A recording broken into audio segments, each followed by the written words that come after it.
Yan po, ayusin po natin yung ating mga tanim. Ito po, papakita ko sa inyo.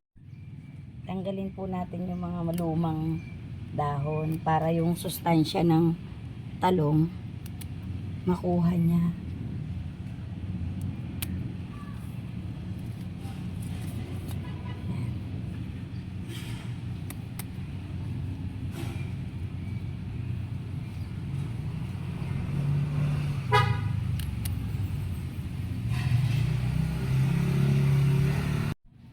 Yan yung ating talilong, ang laki na. Yan. Ito po ay i-comment nyo po kung anong tawag sa inyo.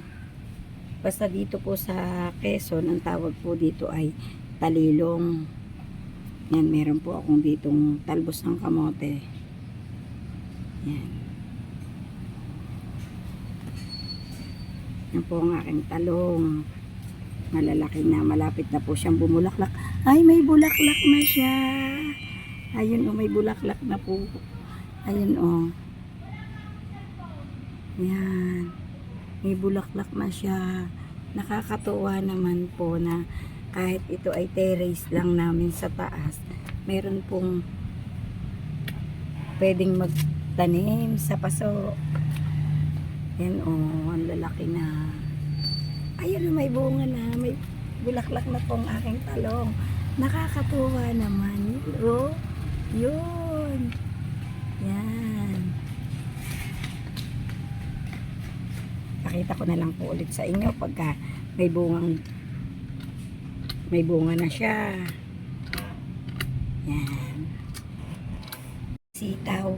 Nilagyan ko na po ito ng kakabagan. Yan. Ito po, yan. Nilagyan ko na ng pagkakabagan niya. Ito po, meron po tayong luya. Ito po ay okra. Yan. Okra po yan. Okra. Yan. Sili po ito. Yan, okra.